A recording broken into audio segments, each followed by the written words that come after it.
بسم الله الرحمن الرحيم. ألف لام ميم. ذلك الكتاب لا ريب فيه هدى للمتقين الذين يؤمنون بالغيب ويقيمون الصلاة ومما رزقناهم ينفقون والذين يؤمنون بما أنزل إليك وما أنزل من قبلك وبالآخرة هم يوقنون أولئك على هدى من ربهم وأولئك هم المفلحون. إن الذين كفروا سواء عليهم أأنذرتهم أم لم تنذرهم لا يؤمنون. ختم الله على قلوبهم وعلى سمعهم وعلى أبصارهم غشاوة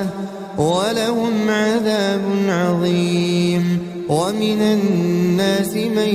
يقول آمنا بالله وباليوم الآخر وما هم بمؤمنين يخادعون الله والذين آمنوا وما يخدعون إلا أنفسهم وما يشعرون. في قلوبهم مرض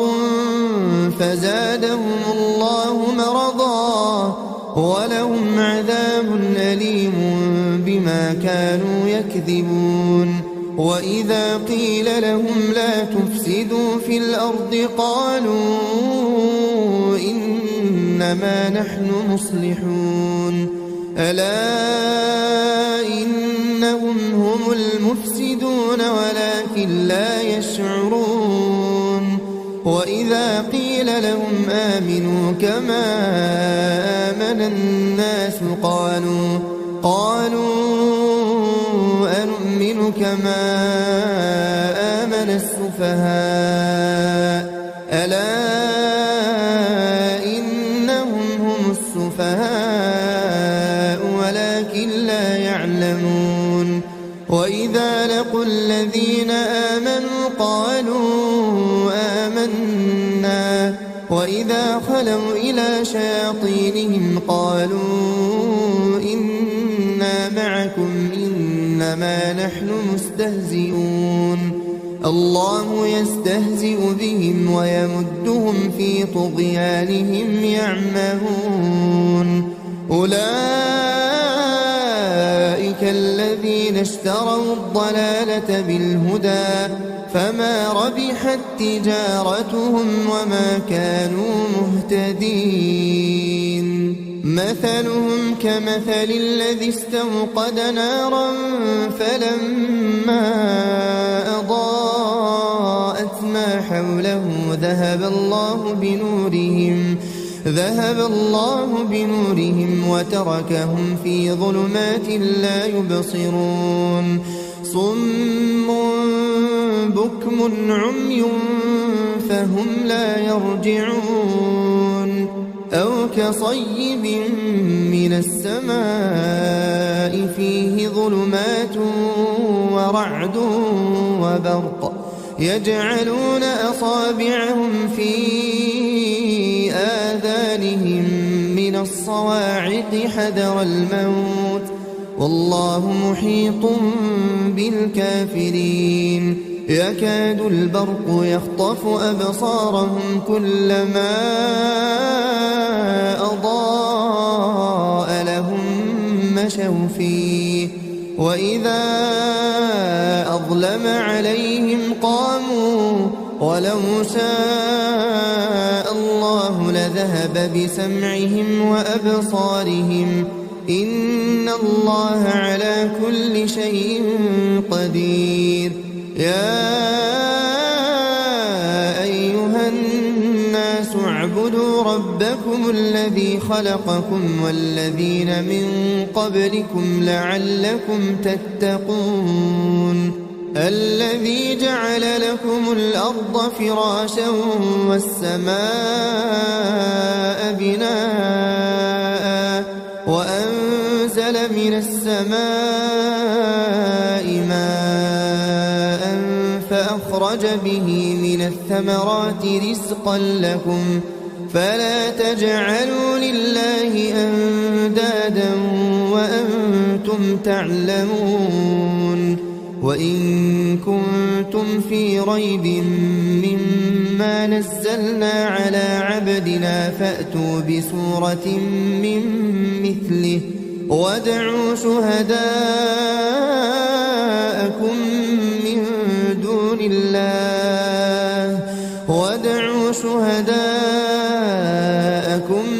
من دون الله إن كنتم صادقين فإن لم تفعلوا ولن تفعلوا فاتقوا النار التي وقودها الناس والحجارة أعدت للكافرين وبشر الذين آمنوا وعملوا الصالحات أن لهم جنات تجري من تحتها الأنهار كلما رزقوا منها من ثمرة رزقا قالوا هذا الذي رزقنا من قبل وأتوا به متشابها ولهم فيها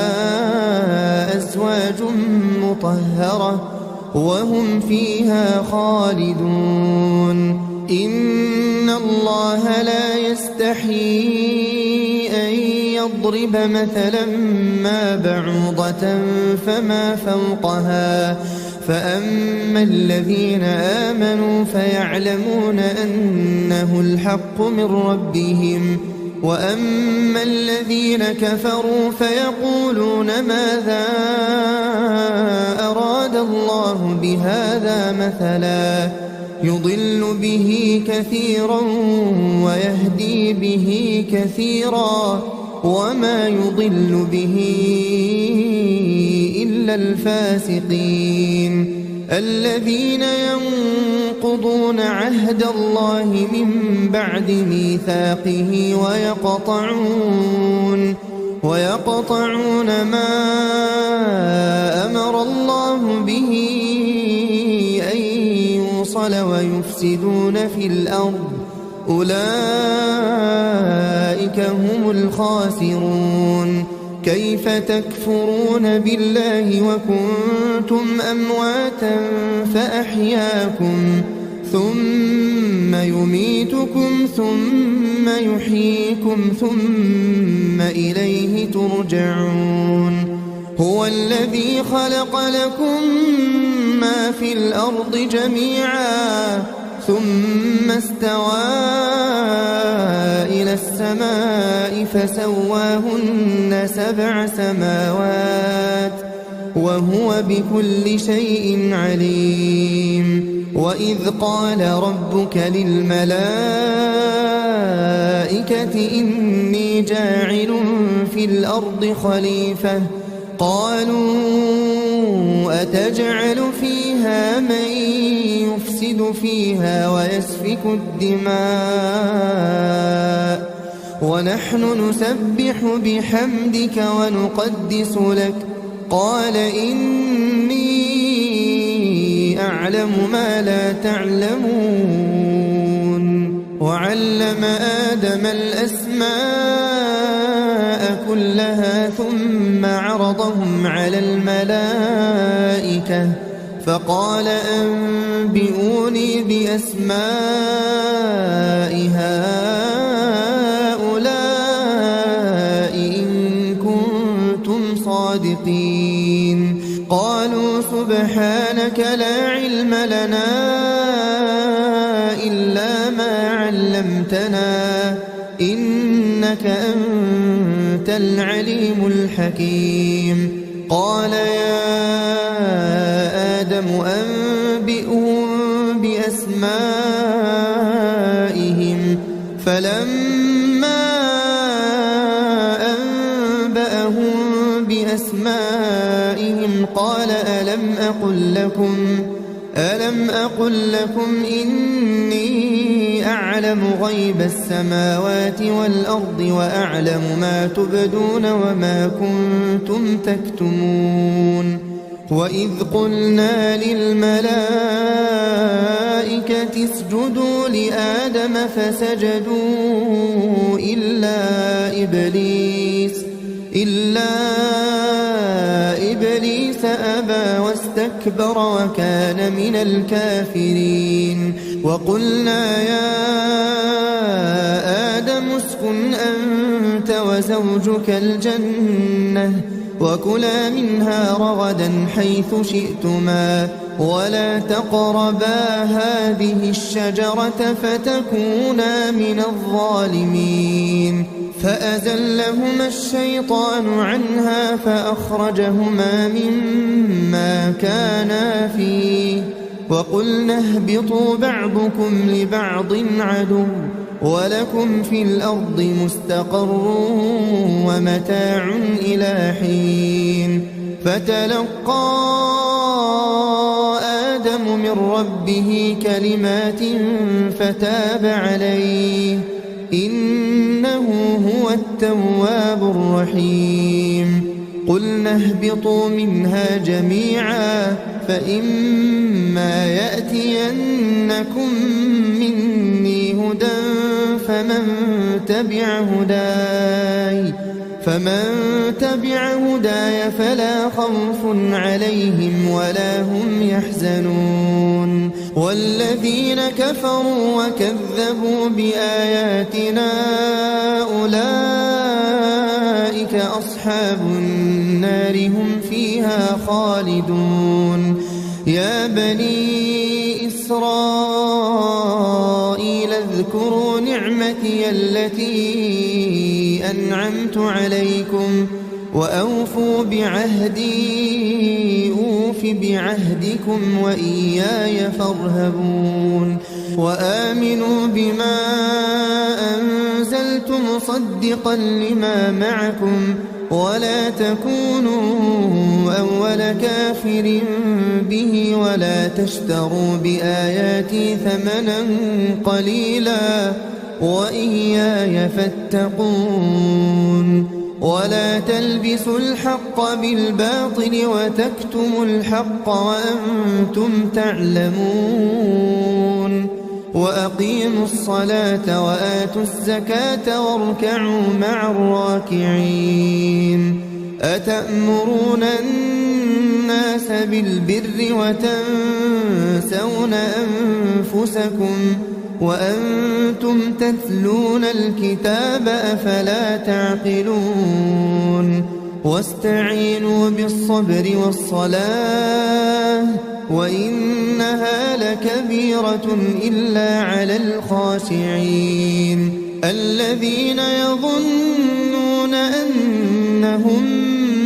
ملاقو ربهم وأنهم إليه راجعون يا بني إسرائيل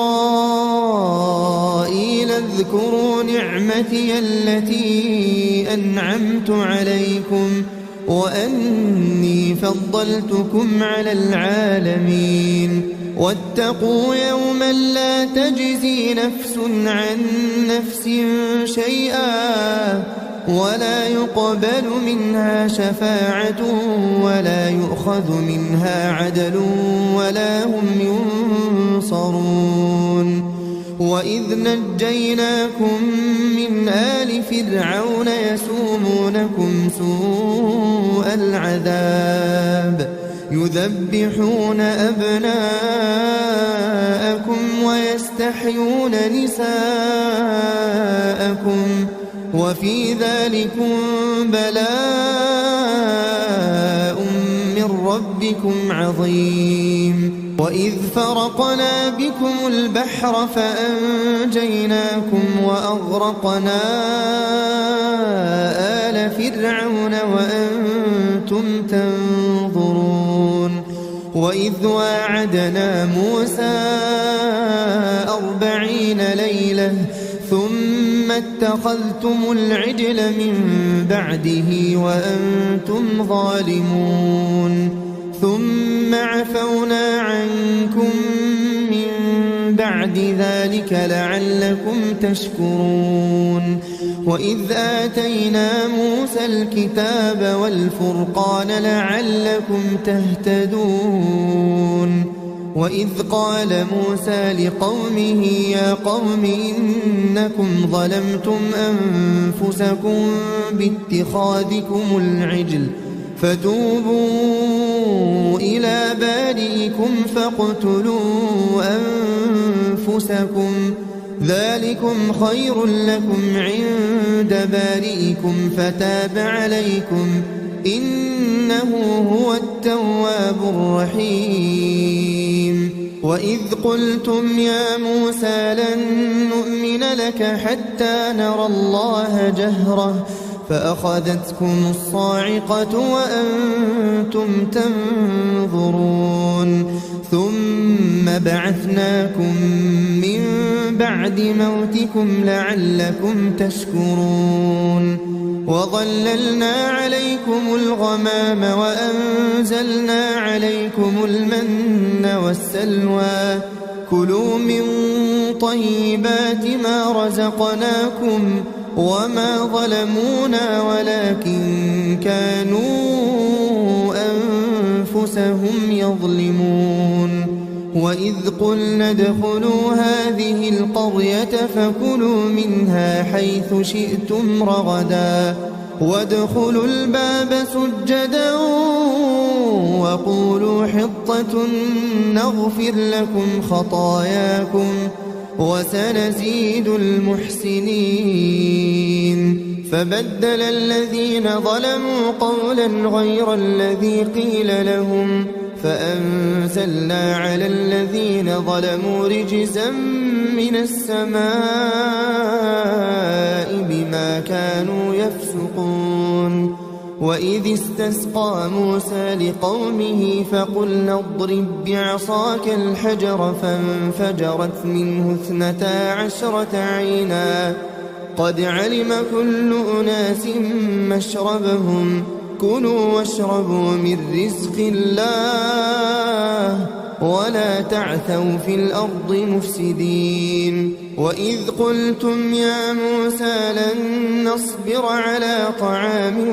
واحد فادع لنا ربك يخرج لنا مما تنبت الأرض من بقلها وقثائها وفومها وعدسها وبصلها قال أتستبدلون الذي هو أدنى بالذي هو خير اهبطوا مصرا فإن لكم ما سألتم وضربت عليهم الذلة والمسكنة وباءوا بغضب من الله ذلك بأنهم كانوا يكفرون بآيات الله ويقتلون النبيين بغير الحق ذلك بما عصوا وكانوا يعتدون إن الذين آمنوا والذين هادوا والنصارى والصابئين من آمن بالله واليوم الآخر وعمل صالحا فلهم أجرهم عند ربهم ولا خوف عليهم ولا هم يحزنون وإذ أخذنا ميثاقكم ورفعنا فوقكم الطور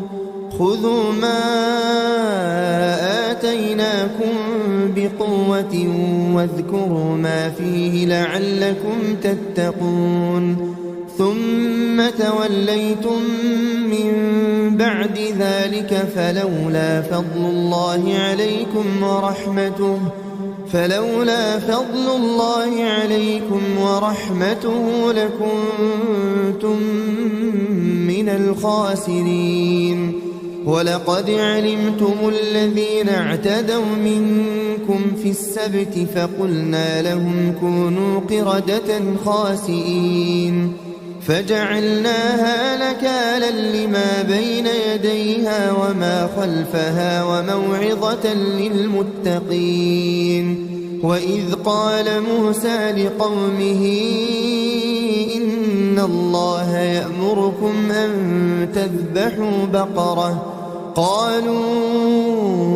أتتخذنا هزوا قال أعوذ بالله أن أكون من الجاهلين. قالوا ادع لنا ربك يبين لنا ما هي قال إنه يقول إنها بقرة لا فارض ولا بكر عوان بين ذلك فافعلوا ما تؤمرون. قالوا ادع لنا ربك يبين لنا ما لونها قال إنه يقول إنها بقرة صفراء فاقع لونها تسر الناظرين. قالوا ادع لنا ربك يبين لنا ما هي إن البقرة شابه علينا وإنا إن شاء الله لمهتدون. قال إنه يقول إنها بقرة لا ذلول تثير الأرض ولا تسقي الحرث مسلمة لا شية فيها. قالوا الآن جئت بالحق فذبحوها وما كادوا يفعلون. وإذ قتلتم نفسا فادارأتم فيها والله مخرج ما كنتم تكتمون. فقلنا اضربوه ببعضها كذلك يحيي الله الموتى ويريكم آياته لعلكم تعقلون. ثم قست قلوبكم من بعد ذلك فهي كالحجارة أو أشد قسوة وإن من الحجارة لما يتفجر منه الأنهار وإن منها لما يشقق فيخرج منه الماء وإن منها لما يهبط من خشية الله وما الله بغافل عما تعملون. أفتطمعون أن يؤمنوا لكم وقد كان فريق منهم يسمعون كلام الله ثم يحرفونه من بعد ما عقلوه وهم يعلمون. وإذا لقوا الذين آمنوا قالوا آمنا وإذا خلا بعضهم إلى بعض قالوا أتحدثونهم بما فتح الله عليكم ليحاجوكم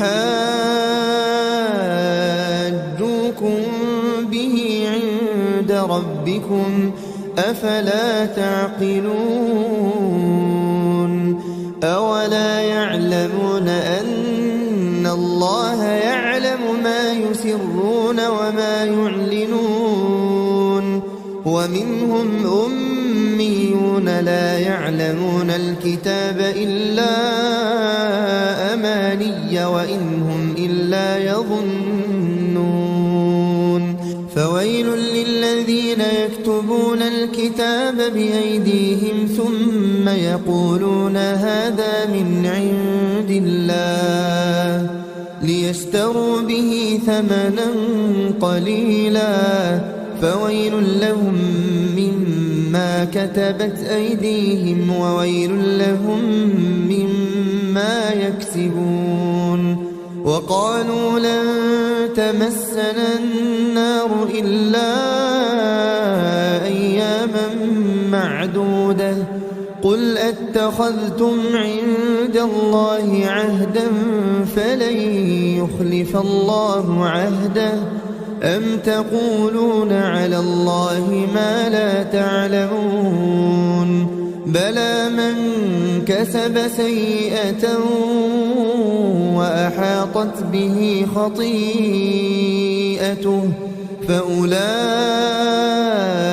أصحاب النار هم فيها خالدون والذين آمنوا وعملوا الصالحات أولئك أصحاب الجنة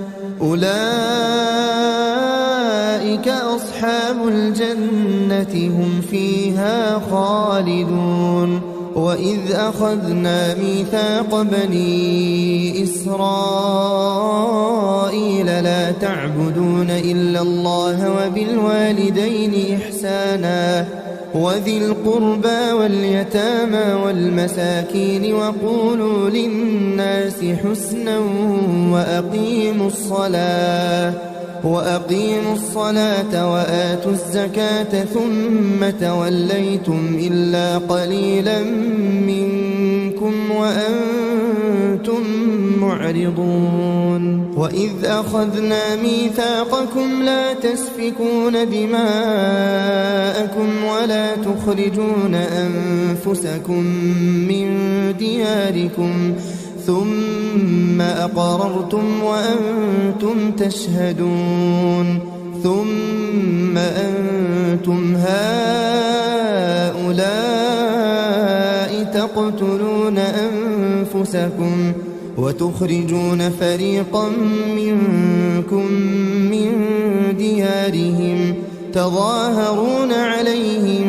بالإثم والعدوان وإن يأتوكم أسارى تفادوهم وهو محرم عليكم إخراجهم أفتؤمنون ببعض الكتاب وتكفرون ببعض فما جزاء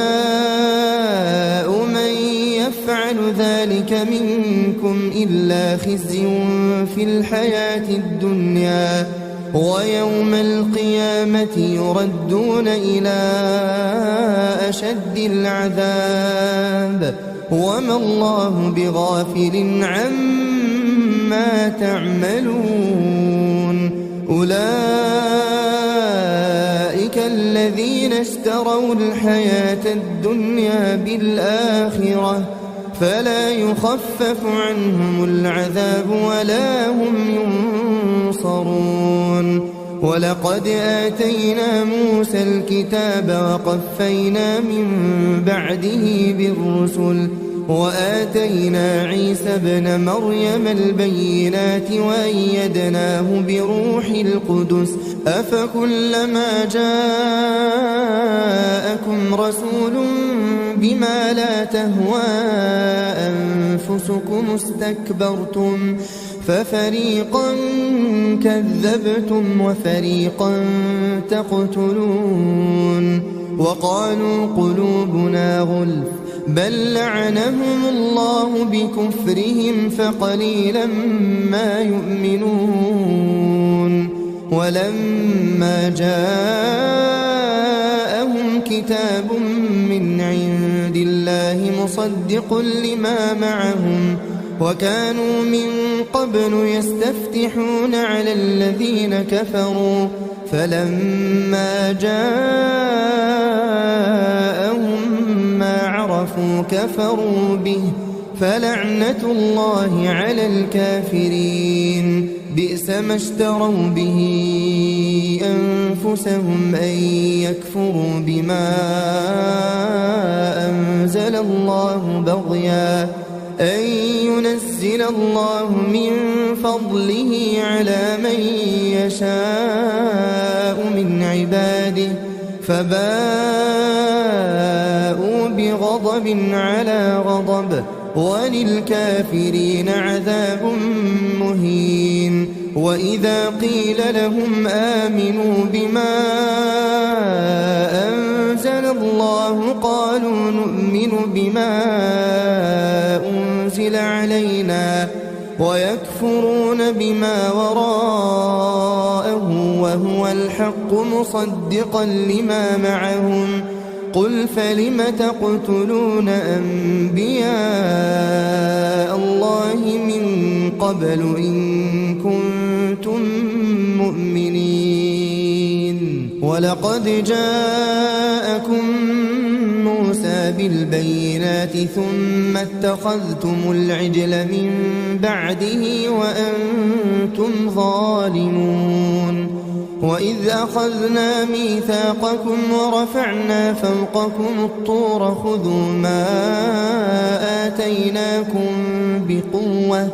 واسمعوا قالوا سمعنا وعصينا وأشربوا في قلوبهم العجل بكفرهم قل بئس ما يأمركم به إيمانكم إن كنتم مؤمنين. قل إن كانت لكم الدار الآخرة عند الله خالصة من دون الناس فتمنوا الموت إن كنتم صادقين ولن يتمنوه أبدا بما قدمت أيديهم والله عليم بالظالمين. ولتجدنهم أحرص الناس على حياة ومن الذين أشركوا يود أحدهم لو يعمر 1000 سنة وما هو بمزحزحه من العذاب أن يعمر والله بصير بما يعملون. قل من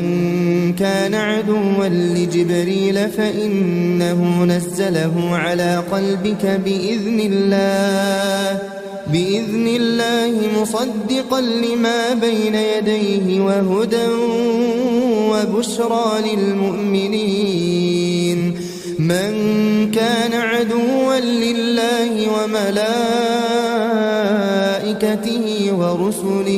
ورسله وجبريل وميكال فإن الله عدو للكافرين. ولقد أنزلنا إليك آيات بينات وما يكفر بها إلا الفاسقون. أوكلما عاهدوا عهدا نبذه فريق منهم بل أكثرهم لا يؤمنون. ولما جاءهم رسول من عند الله مصدق لما معهم نبذ فريق من الذين أوتوا الكتاب كتاب الله وراء ظهورهم كأنهم لا يعلمون. واتبعوا ما تتلو الشياطين على ملك سليمان وما كفر سليمان ولكن الشياطين كفروا يعلمون الناس السحر وما أنزل على الملكين ببابل هاروت وماروت وما يعلمان من أحد حتى يقولا إنما نحن فتنة فلا تكفر فيتعلمون منهما ما يفرقون به بين المرء وزوجه وما هم بضارين به من أحد إلا بإذن الله ويتعلمون ما يضرهم ولا ينفعهم ولقد علموا لمن اشتراه ما له في الآخرة من خلاق ولبئس ما شروا به أنفسهم لو كانوا يعلمون. ولو أنهم آمنوا واتقوا لمثوبة من عند الله خير لو كانوا يعلمون. يا أيها الذين آمنوا لا تقولوا راعنا وقولوا انظرنا واسمعوا وللكافرين عذاب أليم. ما يود الذين كفروا من أهل الكتاب ولا المشركين أن ينزل عليكم من خير من ربكم والله يختص برحمته من يشاء والله ذو الفضل العظيم ما ننسخ من آية أو ننسها نأت بخير منها أو مثلها ألم تعلم أن الله على كل شيء قدير ألم تعلم أن الله له ملك السماوات والأرض وما لكم من دون الله من ولي ولا نصير أم تريدون أن تسألوا رسولكم كما سئل موسى من قبل ومن يتبدل الكفر بالإيمان فقد ضل سواء السبيل ود كثير من أهل الكتاب لو يردونكم من بعد إيمانكم كفارا حسدا من عند أنفسهم من بعد ما تبين لهم الحق فاعفوا واصفحوا حتى يأتي الله بأمره إن الله على كل شيء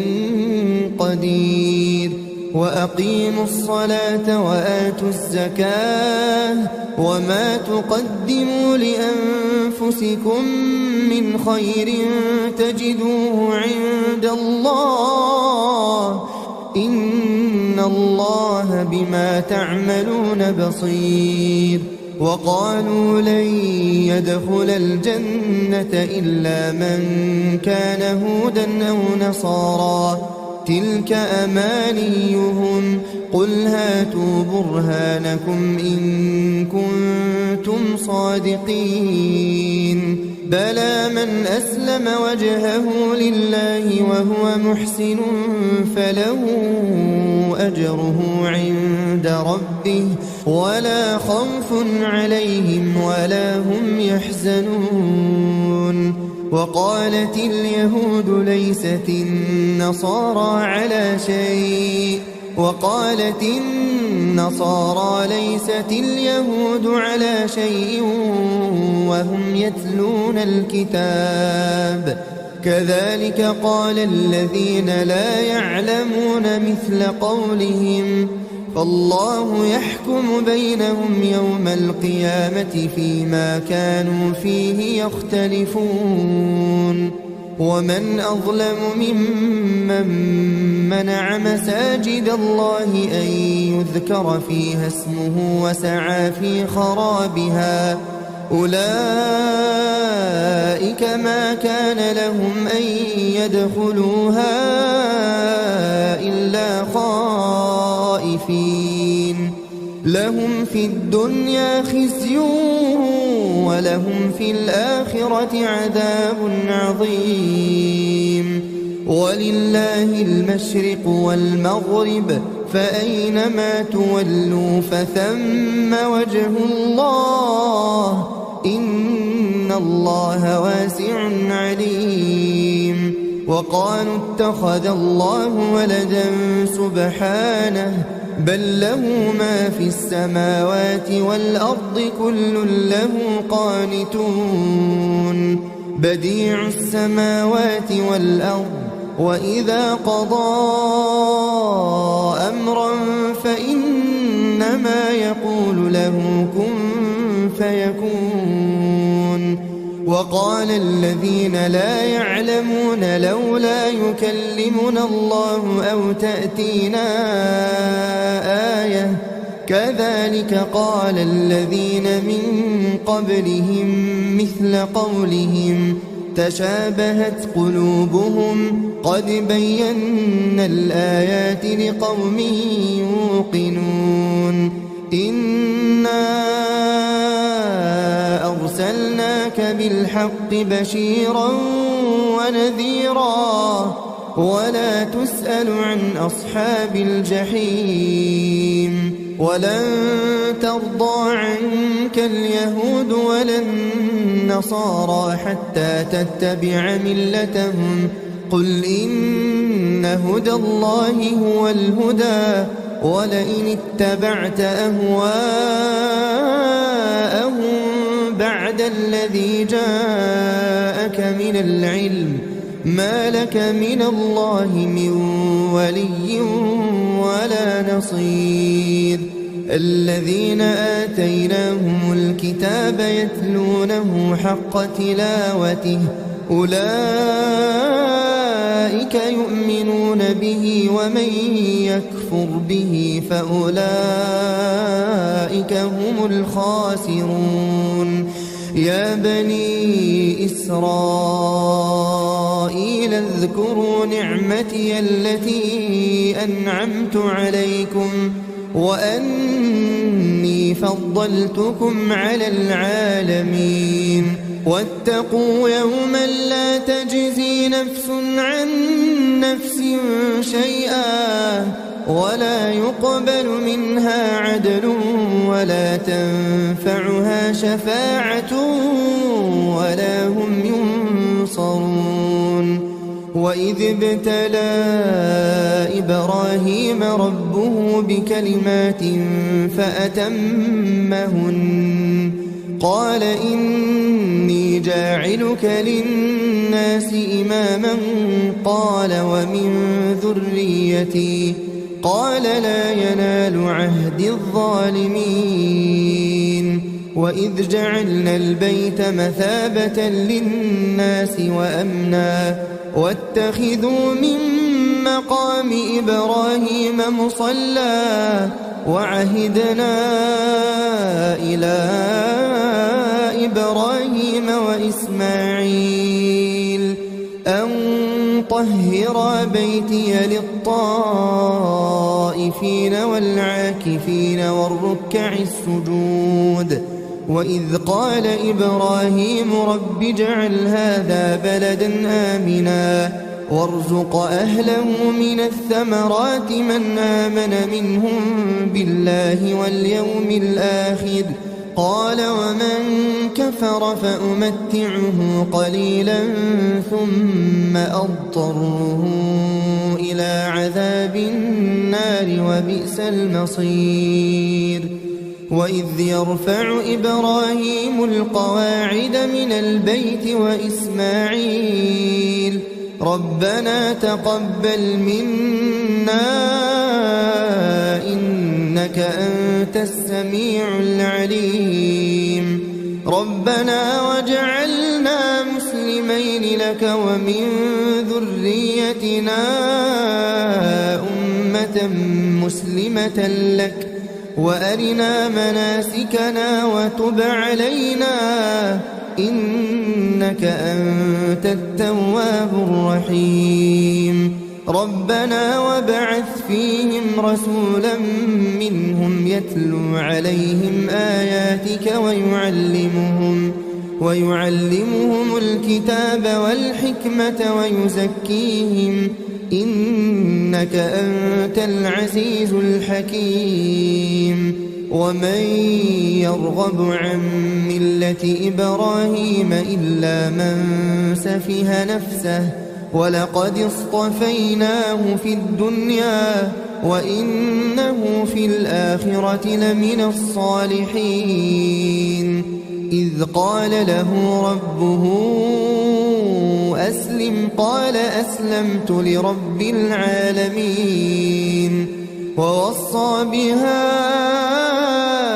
إبراهيم بنيه ويعقوب يا بني إن الله اصطفى لكم الدين فلا تموتن إلا وأنتم مسلمون أم كنتم شهداء إذ حضر يعقوب الموت إذ قال لبنيه ما تعبدون من بعدي قالوا نعبد إلهك وإله آبائك إبراهيم وإسماعيل وإسحاق إلها واحدا ونحن له مسلمون تلك أمة قد خلت لها ما كسبت ولكم ما كسبتم ولا تسألون عما كانوا يعملون وقالوا كونوا هودا أو نصارى تهتدوا قل بل ملة إبراهيم حنيفا وما كان من المشركين قولوا آمنا بالله وما أنزل إلينا وما أنزل إلى إبراهيم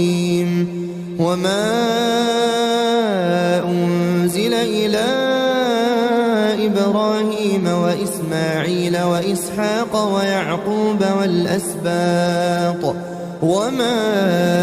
أوتي موسى وعيسى وما أوتي النبيون من ربهم لا نفرق بين أحد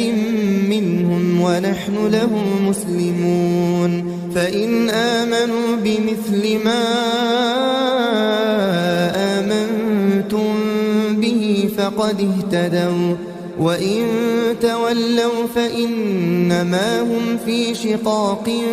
فسيكفيكهم الله وهو السميع العليم صبغة الله ومن أحسن من الله صبغة ونحن له عابدون قل أتحاجوننا في الله وهو ربنا وربكم ولنا أعمالنا ولكم أعمالكم ونحن له مخلصون أم تقولون إن إبراهيم وإسماعيل وإسحاق ويعقوب والأسباط كانوا هودا أو نصارى قل أنتم أعلم أم الله ومن أظلم ممن كتم شهادة عنده من الله وما الله بغافل عما تعملون تلك أمة قد خلت لها ما كسبت ولكم ما كسبتم ولا تسألون عما كانوا يعملون سيقول السفهاء من الناس ما ولاهم عن قبلتهم التي كانوا عليها قل لله المشرق والمغرب يهدي من يشاء إلى صراط مستقيم وكذلك جعلناكم أمة وسطا لتكونوا شهداء على الناس ويكون الرسول عليكم شهيدا وما جعلنا القبلة التي كنت عليها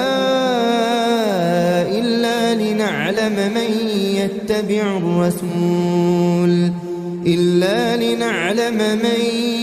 يتبع الرسول ممن ينقلب على عقبيه وإن كانت لكبيرة إلا على الذين هدى الله وما كان الله ليضيع إيمانكم إن الله بالناس لرؤوف رحيم قد نرى تقلب وجهك في السماء فلنولينك قبلة ترضاها فول وجهك شطر المسجد الحرام وحيث ما كنتم فولوا وجوهكم شطره وإن الذين أوتوا الكتاب ليعلمون أنه الحق من ربهم وما الله بغافل عما يعملون ولئن أتيت الذين أوتوا الكتاب بكل آية ما تبعوا قبلتك وما أنت بتابع قبلتهم وما بعضهم بتابع قبلة بعض ولئن اتبعت أهواءهم من بعد ما جاءك من العلم إنك إذا لمن الظالمين. الذين آتيناهم الكتاب يعرفونه كما يعرفون أبناءهم وإن فريقا منهم ليكتمون الحق وهم يعلمون. الحق من ربك فلا تكونن من الممترين. ولكل وجهة هو موليها فاستبقوا الخيرات أينما تكونوا يأت بكم الله جميعا إن الله على كل شيء قدير. ومن حيث خرجت فول وجهك شطر المسجد الحرام وإنه للحق من ربك وما الله بغافل عما تعملون. ومن حيث خرجت فول وجهك شطر المسجد الحرام وحيث ما كنتم فولوا وجوهكم شطره لئلا يكون للناس عليكم حجة إلا الذين ظلموا منهم فلا تخشوهم واخشوني ولأتم نعمتي عليكم ولعلكم تهتدون. كما أرسلنا فيكم رسولا منكم يتلو عليكم آياتنا ويزكيكم ويعلمكم الكتاب والحكمة ويعلمكم ما لم تكونوا تعلمون. فاذكروني أذكركم واشكروا لي ولا تكفرون. يا أيها الذين آمنوا استعينوا بالصبر والصلاة إن الله مع الصابرين. ولا تقولوا لمن يقتل في سبيل الله أموات بل أحياء ولكن لا تشعرون. ولنبلونكم بشيء من الخوف والجوع ونقص من الأموال والأنفس والثمرات وبشر الصابرين الذين إذا أصابتهم مصيبة قالوا إنا لله وإنا إليه راجعون. أولئك عليهم صلوات من ربهم ورحمة وأولئك هم المهتدون. إن الصفا والمروة من شعائر الله فمن حج البيت أو اعتمر فلا جناح عليه أن يطوف بهما ومن تطوع خيرا فإن الله شاكر عليم. إن الذين يكتمون ما أنزلنا من البينات والهدى من بعد ما بيناه للناس في الكتاب أولئك يلعنهم الله ويلعنهم اللاعنون إلا الذين تابوا وأصلحوا وبينوا فأولئك أتوب عليهم وأنا التواب الرحيم. إن الذين كفروا وماتوا وهم كفار أولئك أولئك عليهم لعنة الله والملائكة والناس أجمعين خالدين فيها لا يخفف عنهم العذاب ولا هم ينظرون وإلهكم إله واحد لا إله إلا هو الرحمن الرحيم إن في خلق السماوات والأرض واختلاف الليل والنهار والفلك التي تجري في البحر بما ينفع الناس وما أنزل الله من السماء من ماء فأحيا به الأرض بعد موتها وبث فيها من كل دابة وتصريف الرياح والسحاب المسخر بين السماء والأرض لآيات لقوم يعقلون ومن الناس من يتخذ من دون الله أندادا يحبونهم كحب الله والذين آمنوا أشد حبا لله ولو يرى الذين ظلموا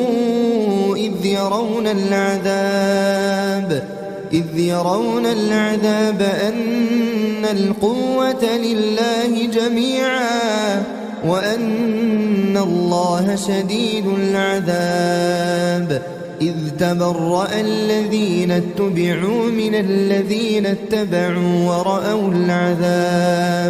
ورأوا العذاب وتقطعت بهم الأسباب وقال الذين اتبعوا لو أن لنا كرة فنتبرأ منهم كما تبرأوا منا كذلك يريهم الله أعمالهم حسرات عليهم وما هم بخارجين من النار يا أيها الناس كلوا مما في الأرض حلالا طيبا ولا تتبعوا خطوات الشيطان إنه لكم عدو مبين إنما يأمركم بالسوء والفحشاء وأن تقولوا على الله ما لا تعلمون وإذا قيل لهم اتبعوا ما أنزل الله قالوا بل نتبع ما ألفينا عليه آباءنا أولو كان آباؤهم لا يعقلون شيئا ولا يهتدون ومثل الذين كفروا كمثل الذي ينعق بما لا يسمع إلا دعاء ونداء صم بكم عمي فهم لا يعقلون يا أيها الذين آمنوا كلوا من طيبات ما رزقناكم واشكروا لله إن كنتم إياه تعبدون إنما حرم عليكم الميتة والدم ولحم الخنزير وما أهل به لغير الله فمن اضطر غير باغ ولا عاد فلا إثم عليه إن الله غفور رحيم إن الذين يكتمون ما أنزل الله من الكتاب ويشترون به ثمنا قليلا أولئك ما يأكلون في بطونهم إلا النار ولا يكلمهم الله يوم القيامة ولا يزكيهم ولهم عذاب أليم أولئك الذين اشتروا الضلالة بالهدى والعذاب بالمغفرة فما أصبرهم على النار ذلك بأن الله نزل الكتاب بالحق وإن الذين اختلفوا في الكتاب لفي شقاق بعيد ليس البر أن تولوا وجوهكم قبل المشرق والمغرب ولكن البر من آمن بالله واليوم الآخر والملائكة والكتاب والنبيين وآتى المال على حبه ذوي القربى واليتامى والمساكين وابن السبيل والسائلين وفي الرقاب وأقام الصلاة وآتى الزكاة والموفون بعهدهم إذا عاهدوا والصابرين في البأساء والضراء وحين البأس أولئك الذين صدقوا وأولئك هم المتقون يا أيها الذين آمنوا كتب عليكم القصاص في القتلى الحر بالحر والعبد بالعبد والأنثى بالأنثى فمن عفي له من أخيه شيء فاتباع بالمعروف وأداء إليه بإحسان ذلك تخفيف من ربكم ورحمة فمن اعتدى بعد ذلك فله عذاب أليم ولكم في القصاص حياة يا أولي الألباب لعلكم تتقون كتب عليكم إذا حضر أحدكم الموت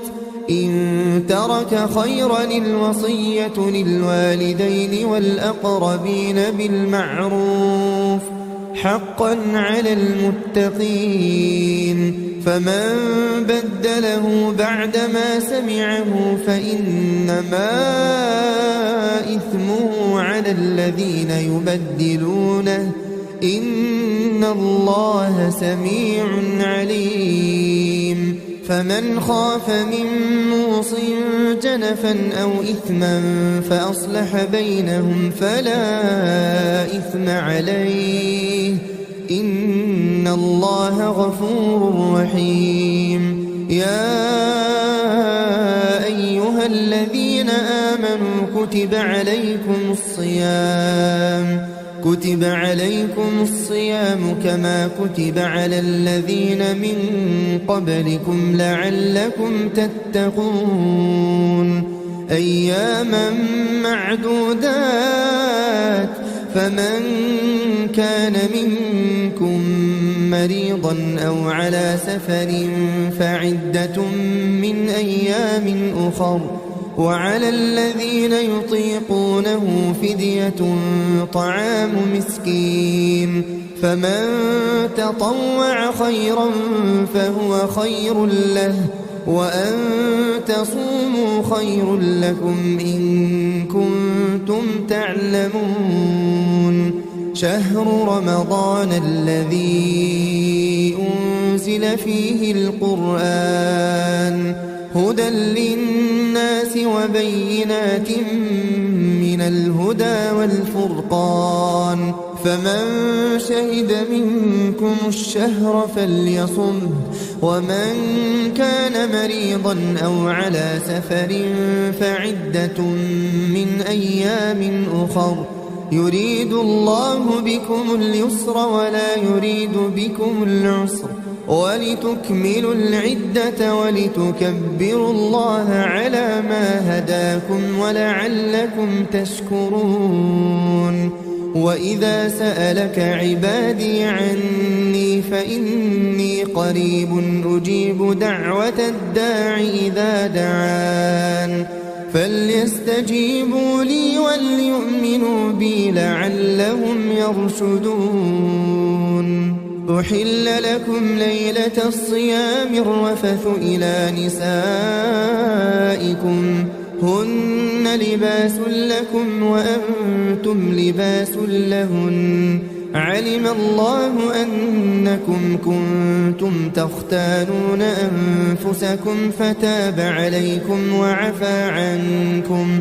فالآن باشروهن وابتغوا ما كتب الله لكم وكلوا واشربوا حتى يتبين لكم الخيط الأبيض من الخيط الأسود من الفجر ثم أتموا الصيام إلى الليل ولا تباشروهن وأنتم عاكفون في المساجد تلك حدود الله فلا تقربوها كذلك يبين الله آياته للناس لعلهم يتقون ولا تأكلوا أموالكم بينكم بالباطل وتدلوا بها إلى الحكام لتأكلوا فريقا من أموال الناس بالإثم وأنتم تعلمون يسألونك عن الأهلة قل هي مواقيت للناس والحج وليس البر بأن تأتوا البيوت من ظهورها ولكن البر من اتقى وأتوا البيوت من أبوابها واتقوا الله لعلكم تفلحون وقاتلوا في سبيل الله الذين يقاتلونكم ولا تعتدوا إن الله لا يحب المعتدين واقتلوهم حيث ثقفتموهم وأخرجوهم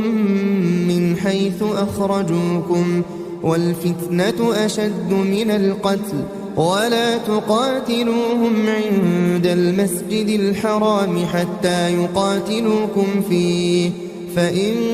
قاتلوكم فاقتلوهم كذلك جزاء الكافرين فإن انتهوا فإن الله غفور رحيم وقاتلوهم حتى لا تكون فتنة ويكون الدين لله فإن انتهوا فلا عدوان إلا على الظالمين الشهر الحرام بالشهر الحرام والحرمات قصاص فمن اعتدى عليكم فاعتدوا عليه بمثل ما اعتدى عليكم واتقوا الله واعلموا أن الله مع المتقين وأنفقوا في سبيل الله ولا تلقوا بأيديكم إلى التهلكة وأحسنوا إن الله يحب المحسنين وأتموا الحج والعمرة لله فإن أحصرتم فما استيسر من الهدي ولا تحلقوا رؤوسكم حتى يبلغ الهدي محله فمن كان منكم مريضا أو به أذى من رأسه ففدية من صيام أو صدقة أو نسك فإذا أمنتم فمن تمتع بالعمرة إلى الحج فما استيسر من الهدي فمن لم يجد فصيام 3 أيام في الحج و7 إذا رجعتم تلك 10 كاملة ذلك لمن لم يكن أهله حاضر المسجد الحرام واتقوا الله واعلموا أن الله شديد العقاب. الحج أشهر معلومات، فمن فرض فيهن الحج فلا رفث ولا فسوق ولا جدال في الحج، وما تفعلوا من خير يعلمه الله، وتزودوا فإن خير الزاد التقوى، واتقون يا أولي الألباب. ليس عليكم جناح أن تبتغوا فضلا من ربكم، فإذا أفضتم من عرفات فاذكروا الله عند المشعر الحرام، واذكروه كما هداكم وإن كنتم من قبله لمن الضالين. ثم أفيضوا من حيث أفاض الناس واستغفروا الله، إن الله غفور رحيم. فإذا قضيتم مناسككم فاذكروا الله كذكركم آباءكم أو أشد ذكرا. فمن الناس من يقول ربنا آتنا في الدنيا وما له في الآخرة من خلاق، ومنهم من يقول ربنا آتنا في الدنيا حسنة وفي الآخرة حسنة وقنا عذاب النار. أولئك لهم نصيب مما كسبوا والله سريع الحساب. واذكروا الله في أيام معدودات، فمن تعجل في يومين فلا إثم عليه، ومن تأخر فلا إثم عليه لمن اتقى. واتقوا الله واعلموا أنكم إليه تحشرون. ومن الناس من يعجبك قوله في الحياة الدنيا ويشهد الله على ما في قلبه وهو ألد الخصام، وإذا تولى سعى في الأرض ليفسد فيها ويهلك الحرث والنسل، والله لا يحب الفساد. وإذا قيل له اتق الله أخذته العزة بالإثم فحسبه جهنم ولبئس المهاد. ومن الناس من يشري نفسه ابتغاء مرضات الله والله رؤوف بالعباد. يا أيها الذين آمنوا ادخلوا في السلم كافة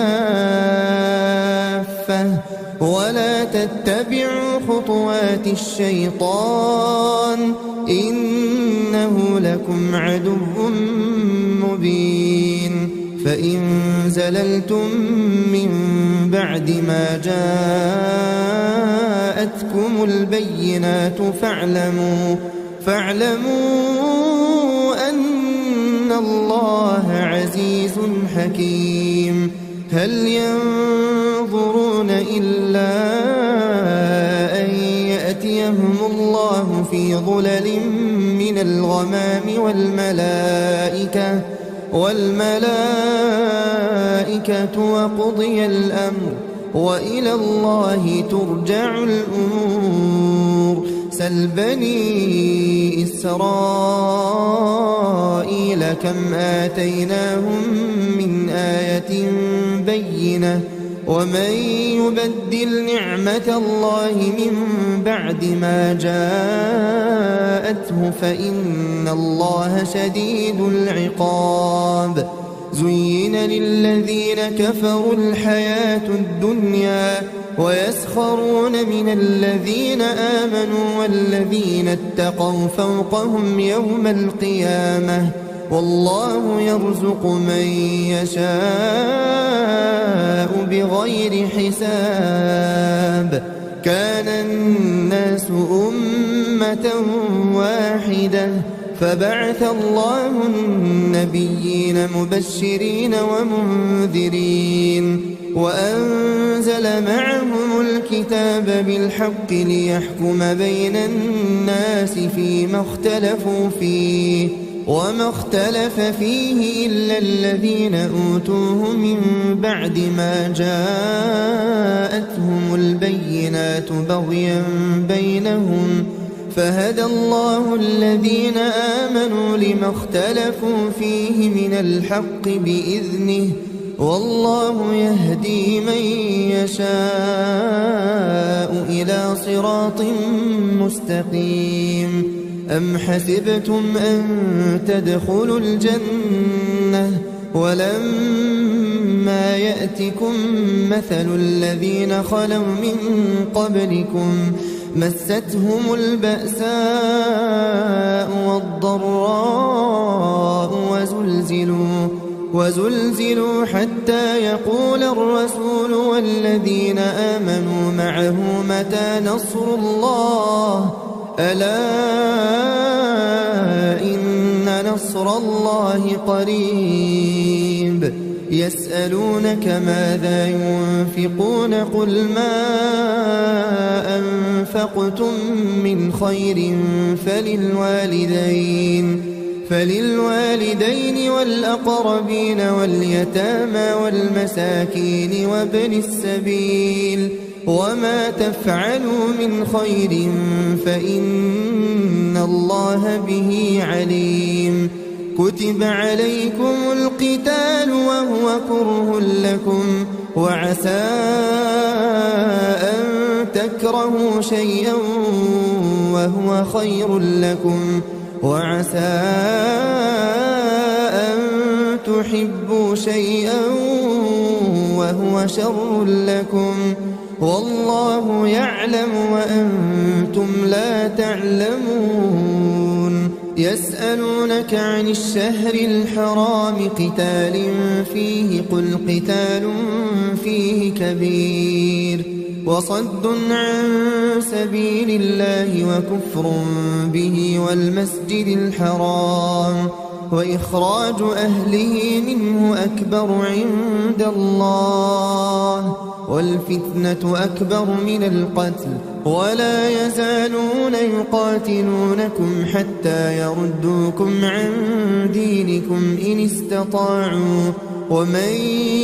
يرتدد منكم عن دينه فيمت وهو كافر فأولئك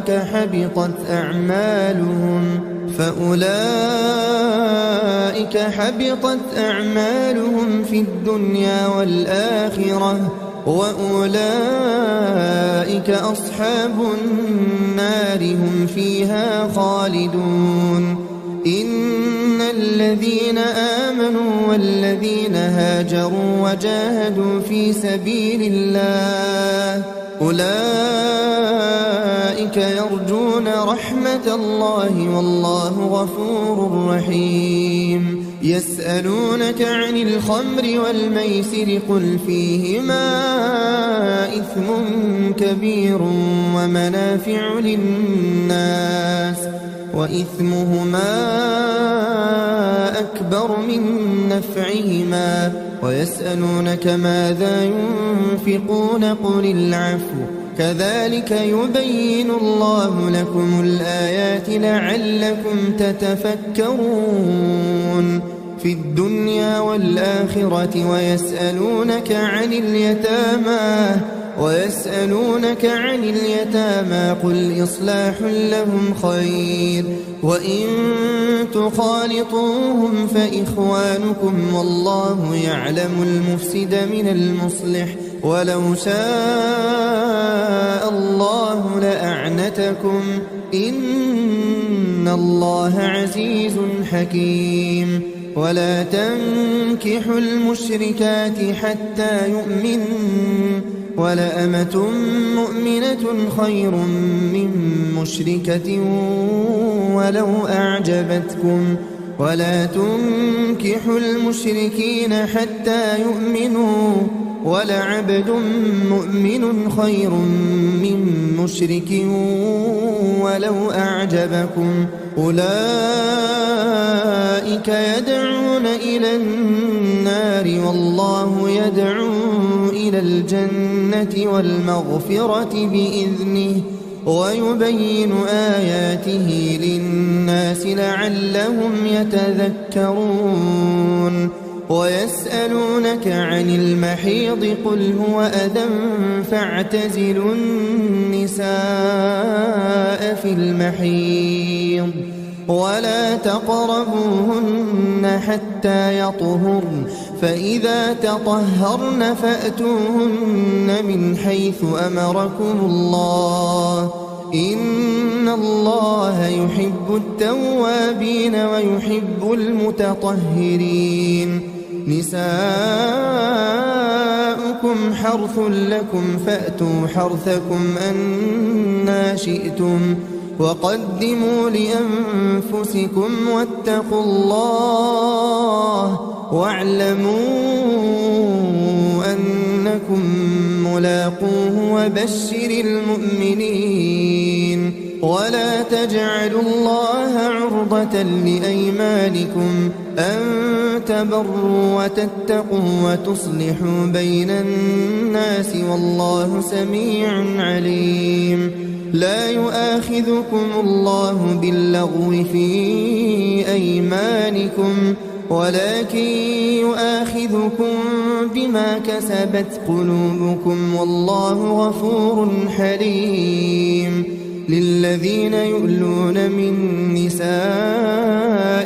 تربص 4 أشهر فإن فاءوا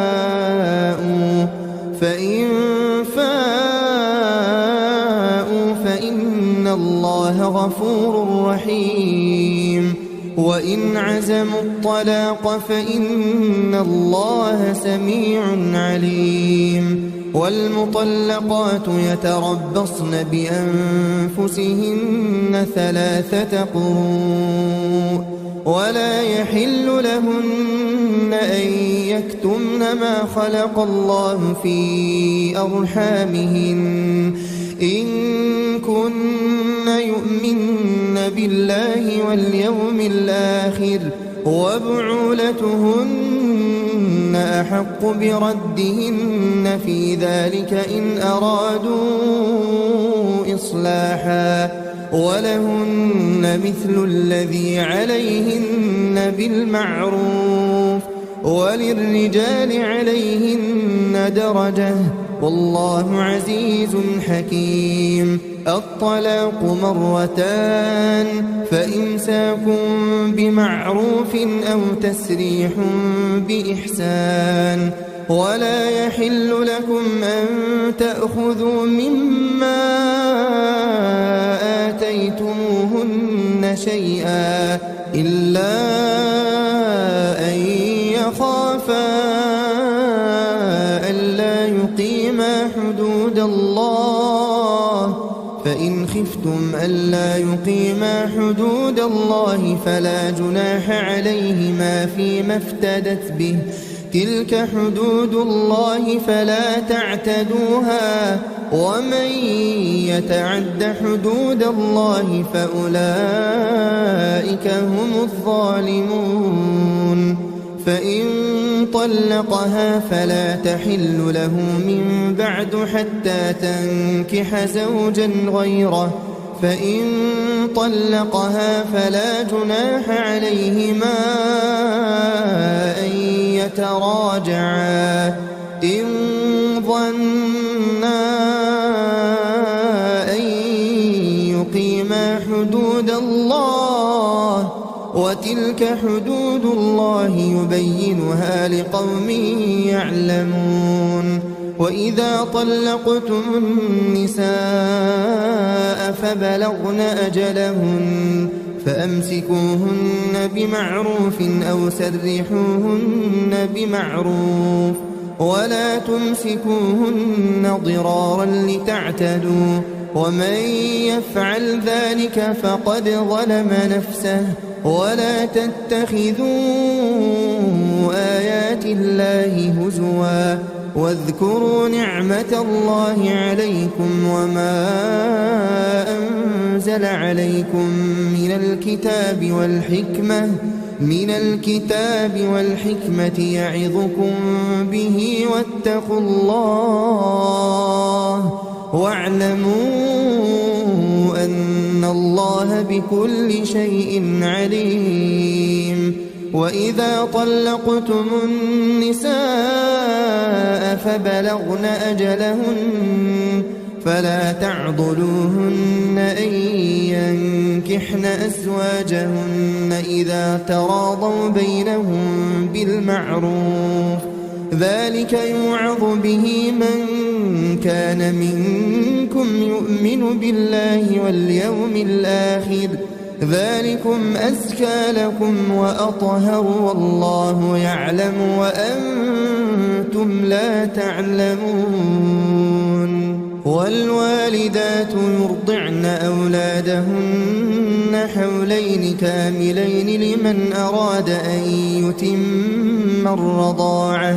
وعلى المولود له رزقهن وكسوتهن بالمعروف لا تكلف نفس إلا وسعها لا تضار والدة بولدها ولا مولود له بولده وعلى الوارث مثل ذلك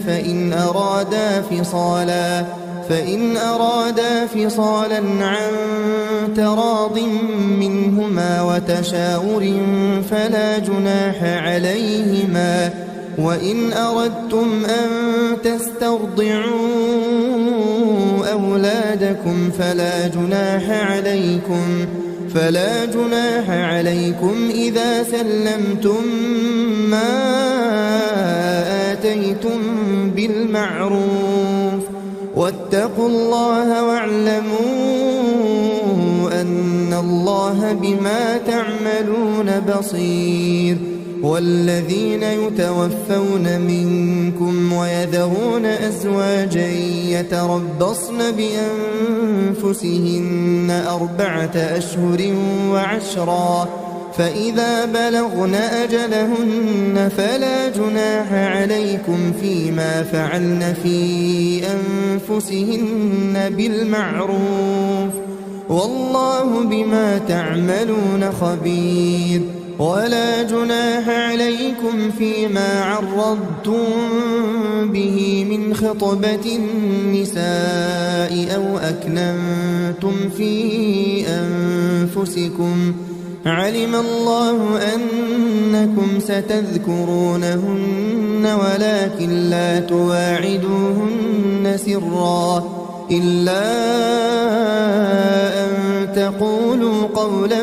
معروفا ولا تعزموا عقدة النكاح حتى يبلغ الكتاب أجله واعلموا أن الله يعلم ما في أنفسكم فاحذروه واعلموا أن الله غفور حليم لا جناح عليكم إن طلقتم النساء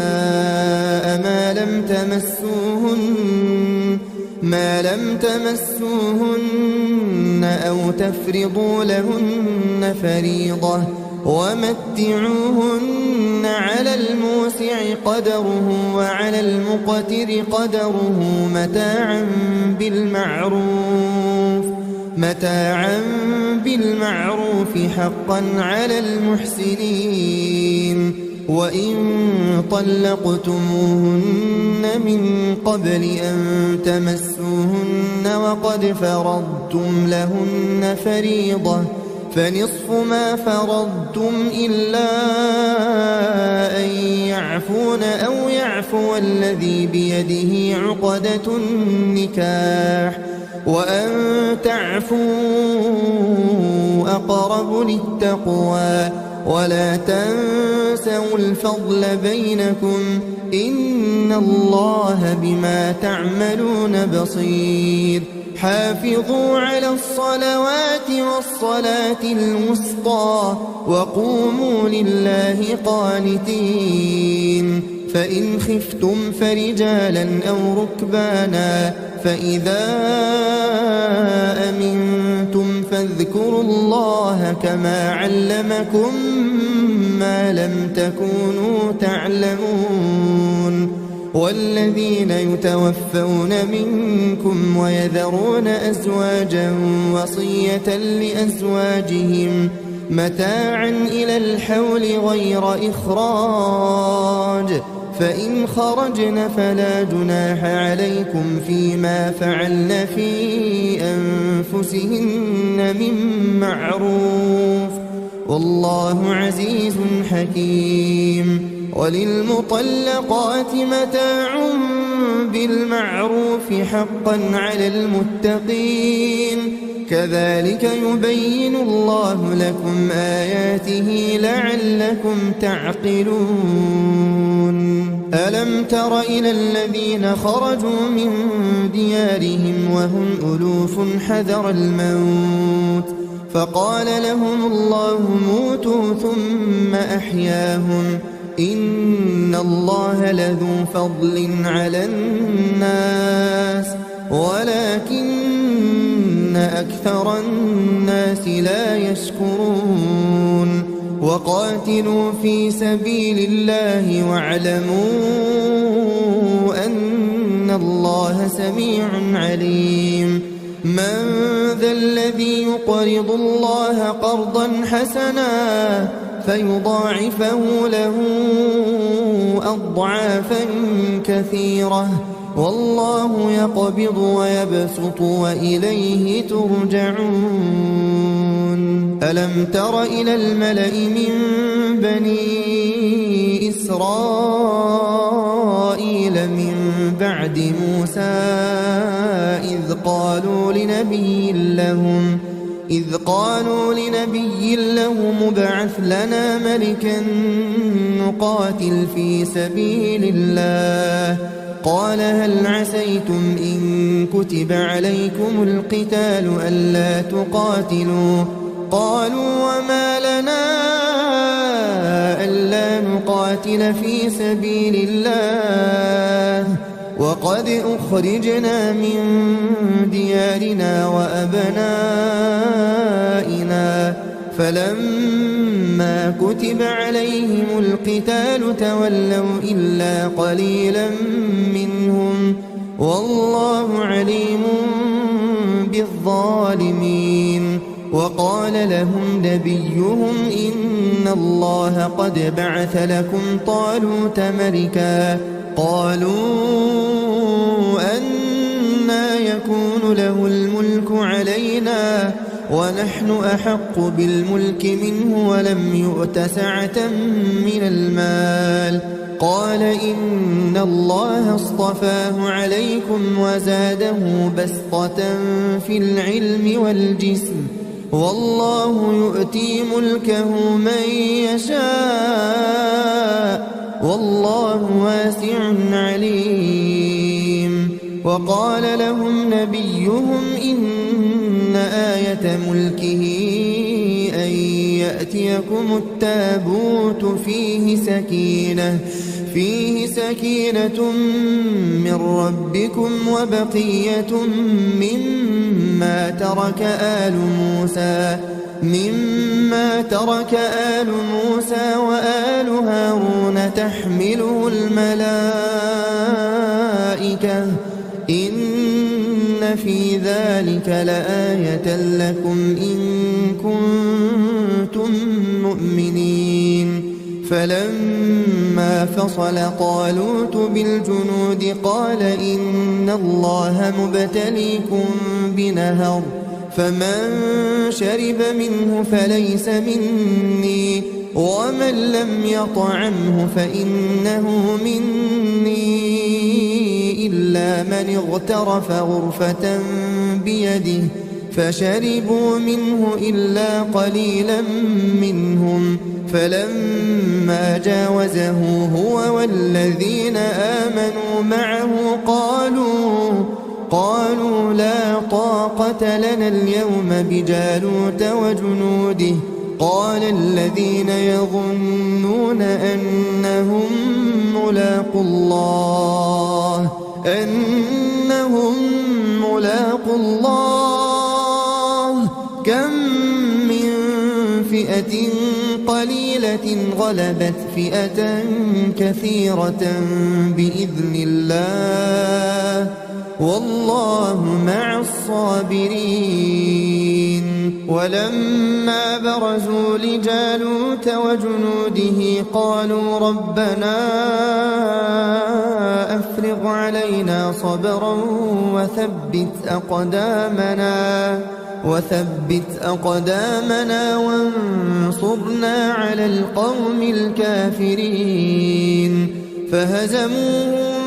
بإذن الله وقتل داود جالوت وآتاه الله الملك والحكمة وعلمه مما يشاء ولولا دفع الله الناس بعضهم ببعض لفسدت الأرض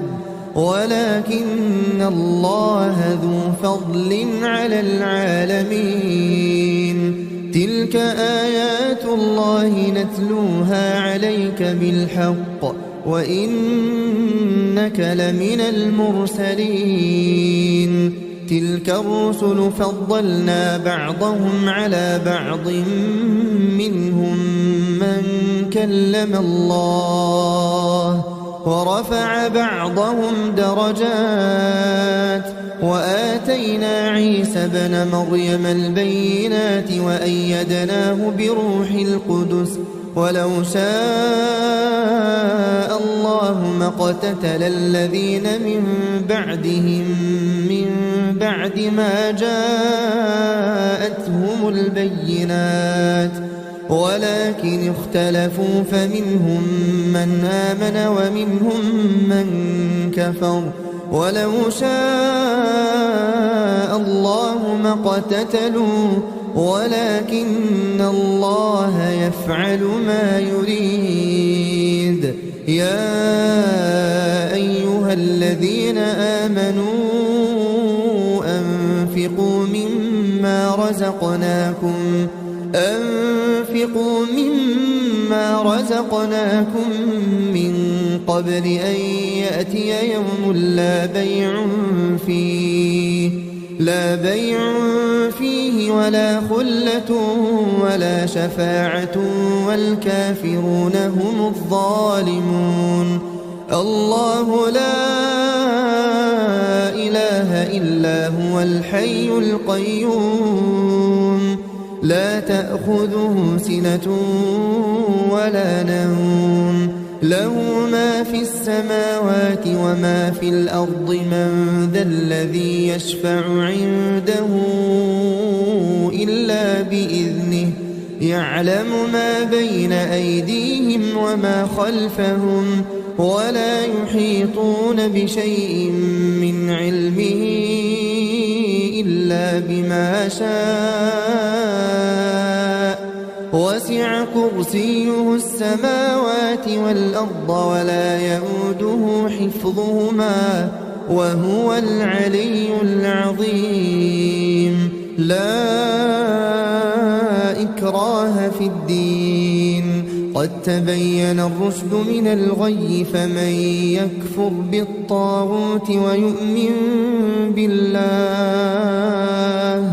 فقد استمسك بالعروة الوثقى لا انفصام لها والله سميع عليم. الله ولي الذين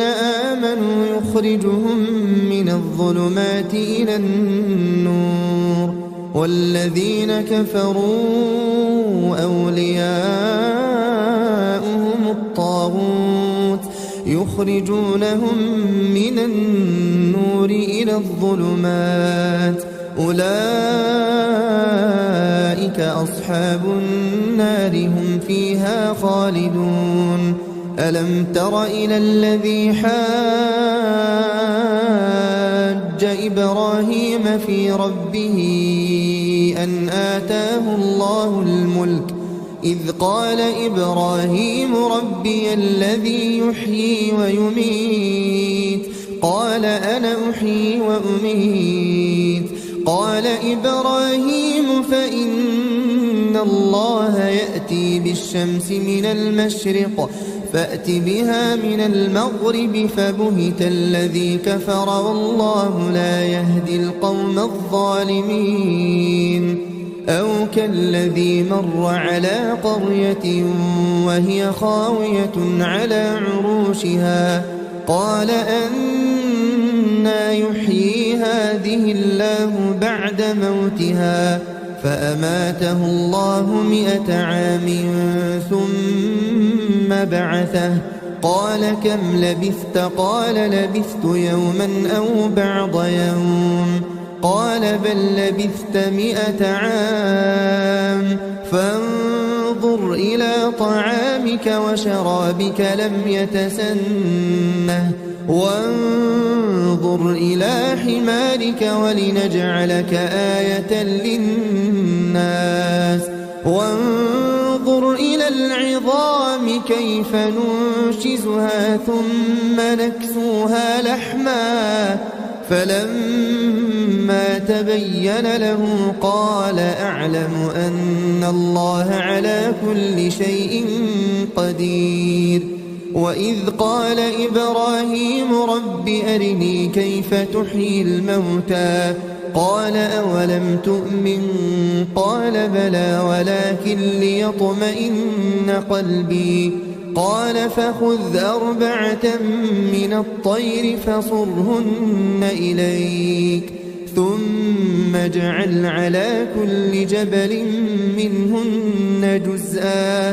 ثم ادعهن يأتينك سعيا واعلم أن الله عزيز حكيم مثل الذين ينفقون أموالهم في سبيل الله كمثل حبة أنبتت 7 سنابل في كل سنبلة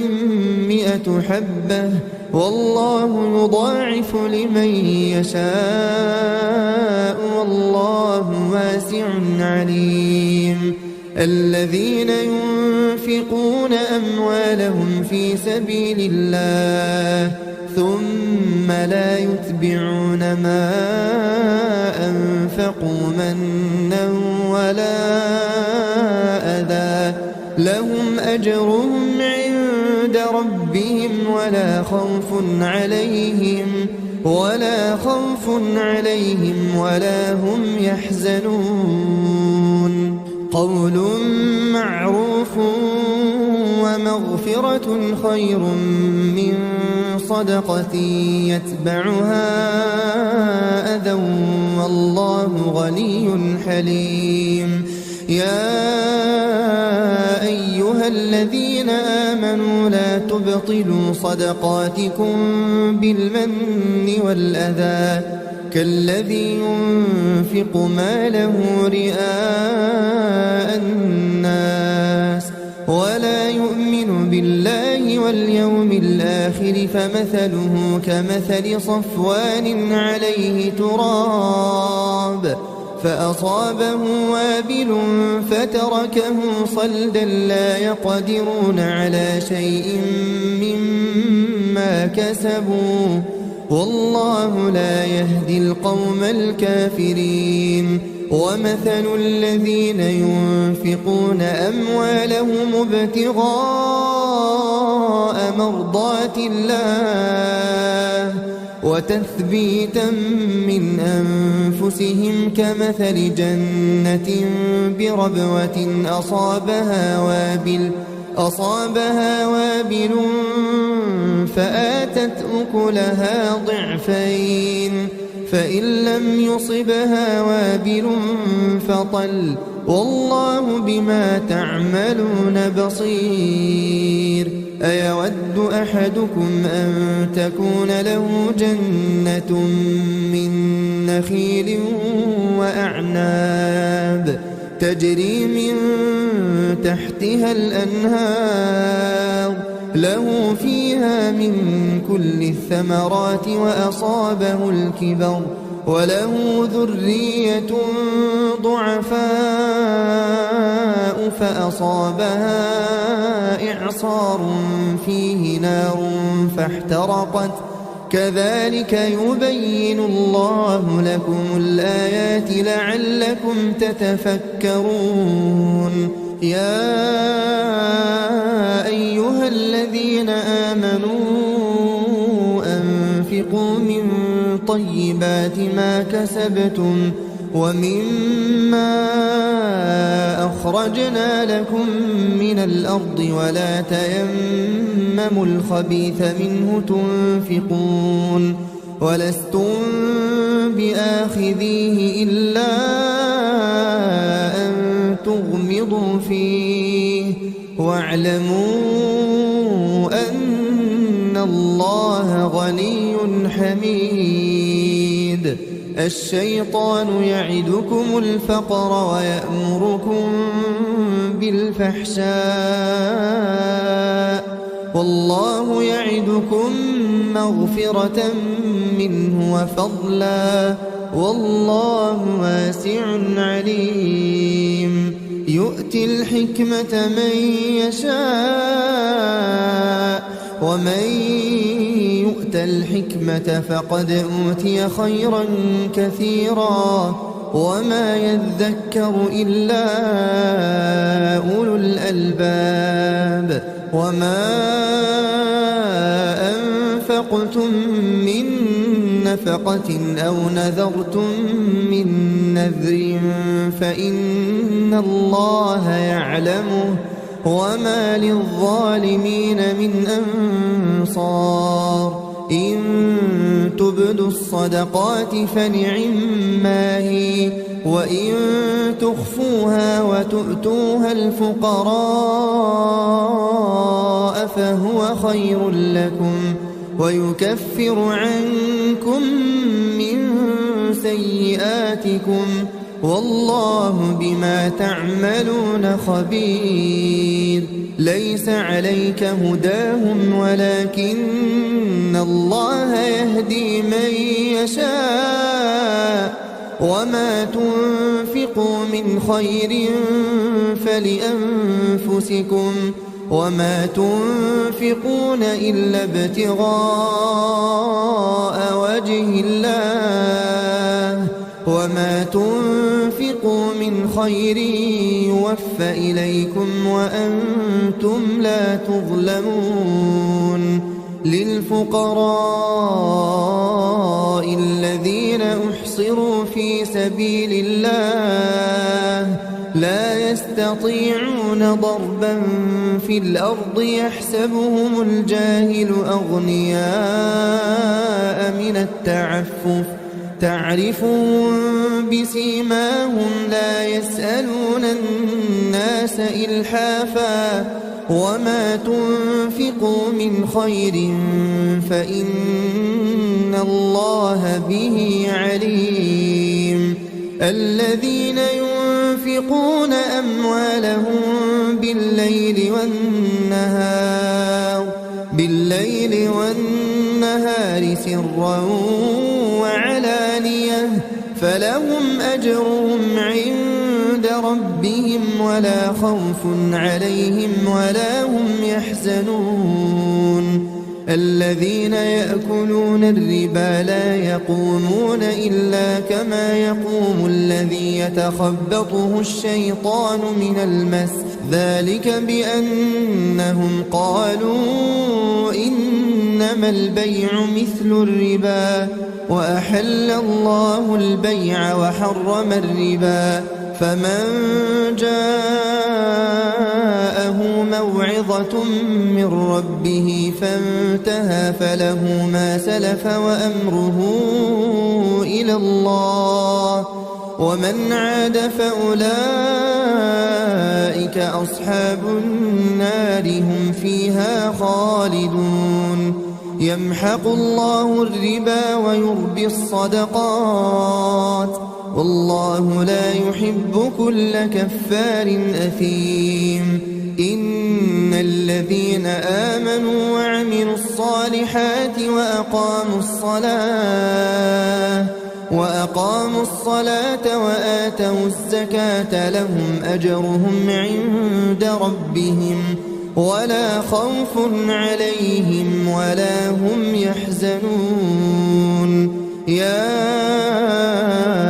أيها الذين آمنوا اتقوا الله وذروا ما بقي من الربا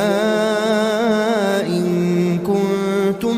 مؤمنين فإن لم تفعلوا فأذنوا بحرب من الله ورسوله وإن تبتم فلكم رؤوس أموالكم لا تظلمون ولا تظلمون وإن كان ذو عسرة فنظرة إلى ميسرة وأن تصدقوا خير لكم إن كنتم تعلمون واتقوا يوما ترجعون فيه إلى الله ثم توفى كل نفس ما كسبت وهم لا يظلمون يا أيها الذين آمنوا إذا تداينتم بدين إلى أجل مسمى فاكتبوه وليكتب بينكم كاتب بالعدل ولا يأب كاتب أن يكتب كما علمه الله فليكتب وليملل الذي عليه الحق وليتق الله ربه ولا يبخس منه شيئا فإن كان الذي عليه الحق سفيها أو ضعيفا أو لا يستطيع أن يمل هو فليملل وليه بالعدل واستشهدوا شهيدين من رجالكم فإن لم يكونا رجلين فرجل وامرأتان ممن ترضون من الشهداء أن تضل إحداهما فتذكر إحداهما الأخرى ولا يأبى الشهداء إذا ما دعوا ولا تسأموا أن تكتبوه صغيرا أو كبيرا إلى أجله ذلكم أقسط عند الله وأقوم للشهادة وأدنى ألا ترتابوا إلا أن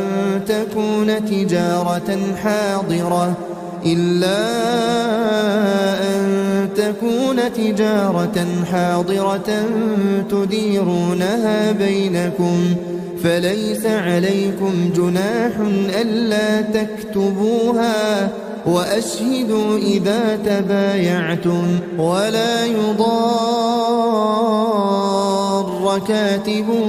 ولا شهيد وإن تفعلوا فإنه فسوق بكم واتقوا الله ويعلمكم الله والله بكل شيء عليم وإن كنتم على سفر ولم تجدوا كاتبا فرهان مقبوضة فإن أمن بعضكم بعضا فليؤدي الذي اؤتمن أمانته وليتق الله ربه ولا تكتم الشهادة ومن يكتمها فإنه آثم قلبه والله بما تعملون عليم. لله ما في السماوات وما في الأرض وإن تبدوا ما في أنفسكم أو تخفوه يحاسبكم به الله فيغفر لمن يشاء ويعذب من يشاء والله على كل شيء قدير. آمن الرسول بما أنزل إليه من ربه والمؤمنون كل آمن بالله وملائكته وكتبه ورسله لا نفرق بين أحد من رسله وقالوا سمعنا وأطعنا غفرانك ربنا وإليك المصير. لا يكلف الله نفسا إلا وسعها لها ما كسبت وعليها ما اكتسبت ربنا لا تؤاخذنا إن نسينا أو أخطأنا ربنا ولا تحمل علينا إصرا كما حملته على الذين من قبلنا ربنا ولا تحملنا ما لا طاقة لنا به واعف عنا واغفر لنا وارحمنا أنت مولانا فانصرنا على القوم الكافرين.